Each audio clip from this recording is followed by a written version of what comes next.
Welcome to the Heartbreak Chronicles, where every story is a raw reflection of life. Hit that subscribe button to stay tuned, give us a like to show your support, and share this episode with your friends. Don't forget to leave a comment and let us know what you think. Now, let's dive into today's story. My name is Michael. I'm 33 years old. Life is full of unexpected twists and turns, and my story is one such dramatic twist. Not long ago, I went through a divorce. My ex-wife, Kate, is a year younger than me, 32. Our marriage was short, but it left behind countless memorable memories, as well as a lot of unspeakable pain. We don't have children, and it's probably God's way of making it easier for us to end the relationship. Kate is not married for the first time. Before me, she was married to a man named Jake. Funny enough, while I can't say that Jake and I are friends, we do have a shared work history. At the time, I was working as a mechanic at a local auto body shop where Jake was the paint specialist. In retrospect, fate really likes to play jokes. Jake and I, two strangers, became husbands to the same woman. It's amazing what happens in life sometimes. Jake hasn't been in the repair shop very long. He and Kate divorced and soon moved to another city. I often wondered what caused their marriage to break up. But as an outsider, I never asked about these personal matters. The fact that Kate is the daughter of the garage owner complicates the whole story. She came to the garage a lot, but we didn't have a lot of interaction when I first started working there. After all, she was Jake's wife, and I was just a young mechanic starting out. I've always been an introvert and don't like to pry into other people's personal affairs. Even after Kate and Jake's divorce, I never reached out to ask for any details about it. But fate seems to have a plan of its own. Kate is a beautiful woman, no doubt about it. After Jake left the garage, she came in significantly more often. Maybe it was the loss of my husband's companionship. Maybe it was the desire to find a new center of gravity. But in any case, we began to cross paths more often. I vividly remember the first time we actually talked. That day, Kate took her car into the garage with a noticeable dent in it. She told me she hit a pole by accident. Looking at her slightly embarrassed expression, I couldn't help but ask her how she did it. She just laughed and said she lost control of the car for a moment. Perhaps out of professional habit, perhaps out of favor with her, I offered to fix the dent for her. Seeing the grateful smile on her face, I suddenly had a strange feeling in my heart. At that moment, I seemed to sense that something was going to happen between us. As time went on, Kate came to the garage more and more often. We began to enjoy each other's company, and although most of the time it was just simple pleasantries and work exchanges, I could feel that a special bond was slowly building between us. One day, out of the blue, Kate asked me if I could drive her to the local outdoor movie theater. She explained that her car was temporarily at her father's, and he happened to be out of town. I was both excited and apprehensive when I heard the request. I wasn't sure of her true intentions, whether she really wanted to spend time with me or just needed a driver. I agreed to do it, despite my apprehensions. After work that day, I picked her up at her house. My heart raced as she got into the passenger seat. I expected her to sit in the back seat, but she chose the seat closest to me. Being a shy person, I didn't know what to say for a moment, and my whole body stiffened up. Thank goodness Kate took the initiative to break the silence. She started making small talk, asking me if I often went to the movies with girls. I shook my head and told her honestly that it was my first time. I could feel my face burning, but Kate didn't seem to care about my embarrassment. When we arrived at the open-air movie theater, I was surprised to find it unusually cold, with only one other car around except ours. I subconsciously asked Kate if her friends were coming too. She looked around, then said, "Let's wait and see." The movie starts. It's the 1990 classic Ghost in the Shell. As the night wore on, I felt myself getting more and more nervous. Kate's friends never showed up, and we were left alone in this quiet outdoor movie theater. And then, that classic scene from the movie came up. Demi Moore's Molly starts making pottery, and Patrick Swayze's Sam hugs her from behind. Even though the car was air-conditioned, I could feel the temperature rising around me.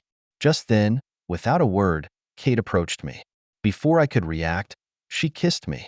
I was completely stunned and wanted to say something, but Kate stopped me. For the next few hours, we were so absorbed in each other's passion that we lost track of time. When it was over, it was late. Kate looked a little tired, so I offered to take her home. Before she got out of the car, she got back in, gave me her number, and asked me to pick her up after work the next day. At that moment, I felt that my life was changing forever. I, a 33-year-old man who had never been in love, had experienced such a crazy night. I don't know what's going to happen next, but I do know that my life will never be ordinary again. The next day, I picked up Kate as promised. When I asked her where she wanted to go, she just said, "Whatever you want." At that moment, I felt a strange mixture of excitement and unease. Eventually, I decided to take her back to my house. That night, we once again indulged in our passion for each other until we were exhausted. We didn't seem to need many words between us. Maybe it's because we're all bad at expressing ourselves, or maybe it's because we're all running away from certain truths. A few hours later, Kate woke me up and asked me if I wanted to be her boyfriend. This question caught me off guard. Me, a 33-year-old single guy who has never been in a relationship and knows nothing about relationships. I was the only child of my parents, had few friends, and had lived a relatively solitary life. Kate's appearance was like a dream come true.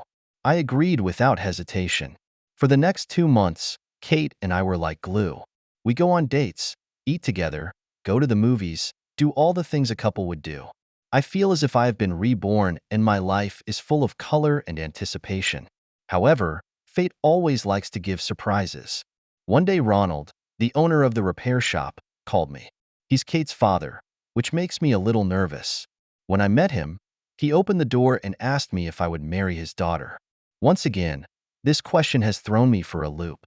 Marriage? I've never thought about it. I didn't know anything about marriage and wasn't even sure I was ready for it. I told Ronald honestly that I had never been in love and knew nothing about marriage. Surprisingly, Ronald laughed. He said he only had the same experience when he got married. His words relaxed me a little, but inside I was still apprehensive. Eventually, with Ronald's encouragement, I said yes. He then called Kate and asked if she would marry me. To my surprise, Kate said yes without hesitation. And with that, we decided to get married. It all happened so suddenly that I didn't have time to think about it properly. I called my parents to tell them, and they were happy for me, although I could hear the surprise and concern in their tone. The wedding took place soon after. I moved in with Kate and started our new life together. However, it's one thing to date someone. It's another thing entirely to spend time with someone and live together. While I don't know much about relationships, I do know how to be nice to someone and how to reciprocate when someone is nice to you. My parents' marriage has always been my benchmark for understanding marriage. In my opinion, marriage should be a two-way devotion. Treat your partner with respect, love them, and make sure they don't feel neglected. Also, make sure you are treated with the respect you deserve. At first, everything went well. We love each other and enjoy the sweetness of being newlyweds. At the repair shop, however, the situation is not so ideal. Some of my coworkers seem to be upset about my marriage to Kate. I could feel their jealousy. After all, I was married to the boss's only daughter. But I never saw Kate as a tool to gain wealth or status. We were together simply because we liked each other, and things just happened naturally. I try not to let the gossip get in the way of my work or my marriage. After 6 months of marriage, Kate began to complain of boredom at home. She asked if I could get a job at the repair shop. I think it's a great idea to give her something to do and help the family business at the same time. So, with my support, Kate joined the repair shop as a social media marketer. Her job is to make sure the repair shop has a good online presence and attracts more customers. At first, everything went well. Kate made some great posts on social media, and the repair shop's revenue started to increase. She often shares with me what she is doing at home, and we are both happy about that. However, one day Kate came up with a strange idea. She asked me if she could have all the mechanics pose like the Spartans in the movie 300 Warriors. I didn't understand her for a moment, and she explained that she wished all men would wear only pants and no tops. I thought there was something wrong with the idea, but Kate insisted that showing off the fit bodies of the mechanics would give the repair shop some special charm. I was a little hesitant, but eventually agreed. On the day of the shoot, I happened to get an urgent call for help from a client. He was stranded on a highway about 150 miles from the city. As a dedicated mechanic, I immediately drove to the rescue. By the time I got back to the repair shop, the shoot was over. I noticed that my coworkers seemed excited, but also a little different. They whispered, and one of them said they enjoyed the shoot. I felt a little uneasy, but didn't think much of it. The next day, when I saw Kate's posting, I was completely stunned. My wife, dressed in a costume more revealing than Cleopatra's, was intimately attached to another girl. They were covered in oil and looked more like a scene from a cheesy B-movie. What shocked me even more was that one of the men was holding a rainbow flag. I immediately called Kate and angrily demanded that she remove the posts. Then I called Ronald again and asked if he knew anything about it. Ronald says he doesn't use social media much, but when he heard about it, he too burst into a rage and demanded that Kate delete the posts immediately. Although Kate eventually deleted the post, the damage was done. These photos have been widely circulated on the internet, and our regular customers have commented on the boycott, stating that they will never patronize our repair shop again. Our original traditional image of a repair shop turned into a strange circus overnight. Kate destroyed our business that we had worked so hard on for years with just one post. Things had come to a head, and I knew I had to have a talk with Kate. I joined my father-in-law in telling Kate to sit down and prepare for a serious conversation. We were all angry and wanted to know why she did it. Why pose like that with those men? Why the rainbow flag? However, what Kate said next completely turned my world upside down. Kate's answer was like a hammer blow that shattered our marriage. She said she was not a straight woman and never wanted to be with a man.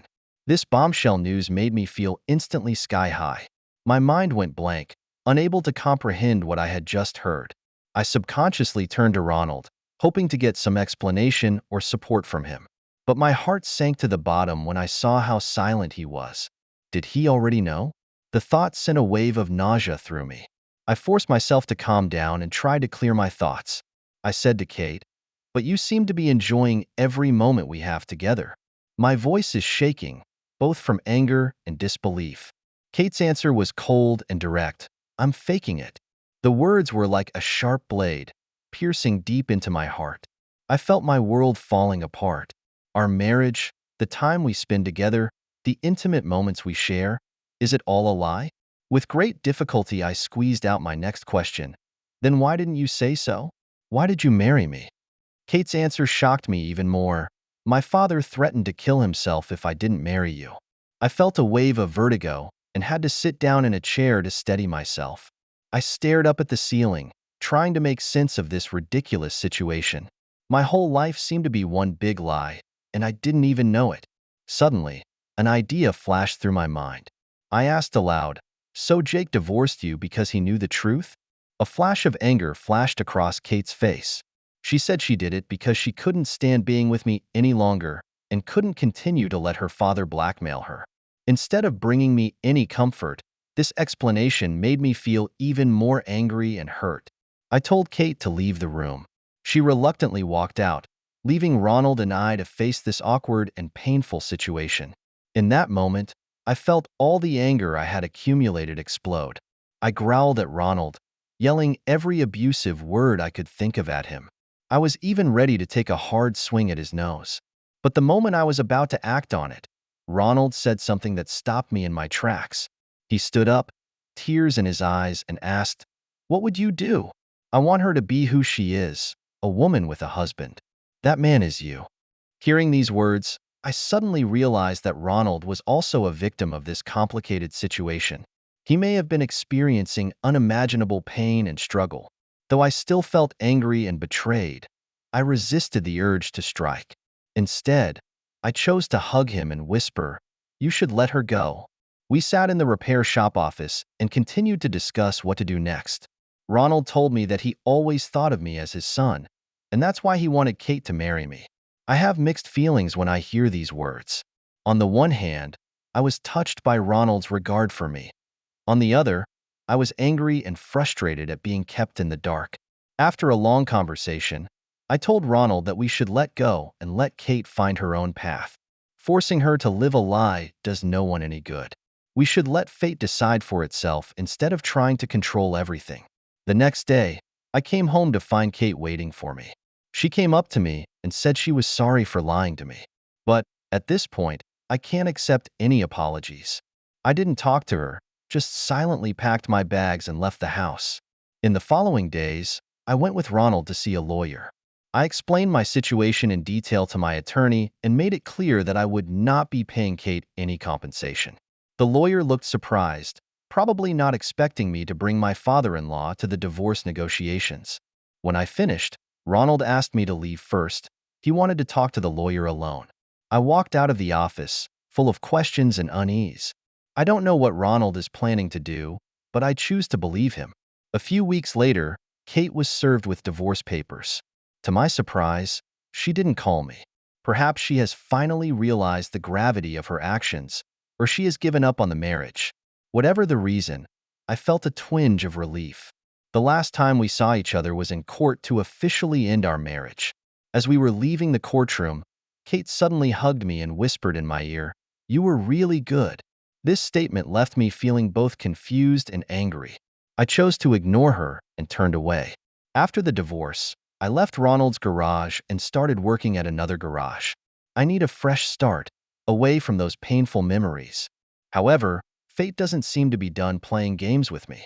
A couple weeks later, Ronald called me and asked me to meet him at the repair shop. Despite still having some internal resistance, I went that night. When I arrived, Ronald was already waiting for me in the office. He poured 2 glasses of his favorite wine and gestured for me to sit down. Just as we were about to start talking, a rock suddenly flew into the office window. The sound of breaking glass startled me. Ronald, however, smiled and said, "Let's find out what's going on." As we walked out of the office, I saw a sight that blew my mind. Kate is standing outside the repair shop, throwing rocks wildly at the building. She looks completely out of her mind, yelling at Ronald and even trying to attack him. Luckily, someone stopped her in time and pulled her aside. Ronald immediately called the police, who soon arrived on the scene and took Kate away. Witnessing this was both shocking and confusing. I turned to Ronald and asked him what was going on. Ronald sighed and explained that he'd kicked Kate out of the house and removed her from his will. I didn't know how to react when I heard the news.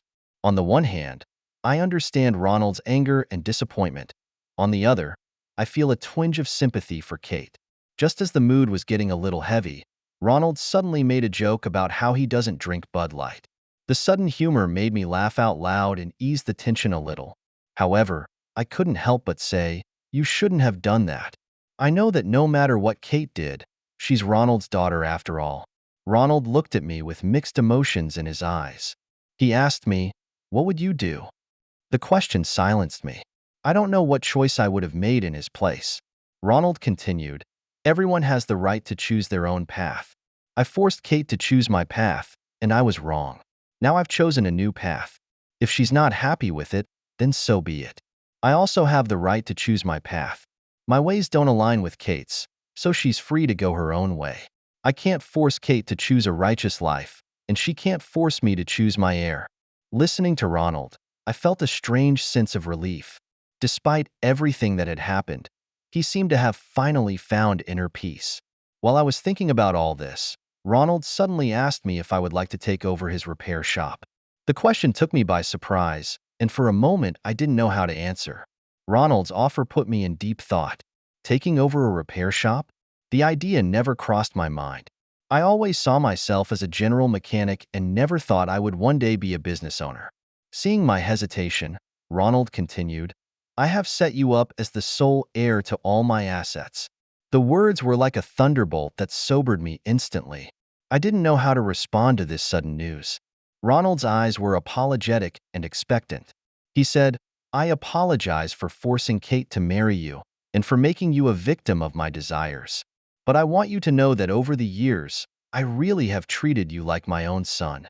When I heard those words, I felt a rush of warmth come over me. Despite all the ups and downs and misunderstandings between us, Ronald's feelings for me are genuine. I began to understand his situation and his plight.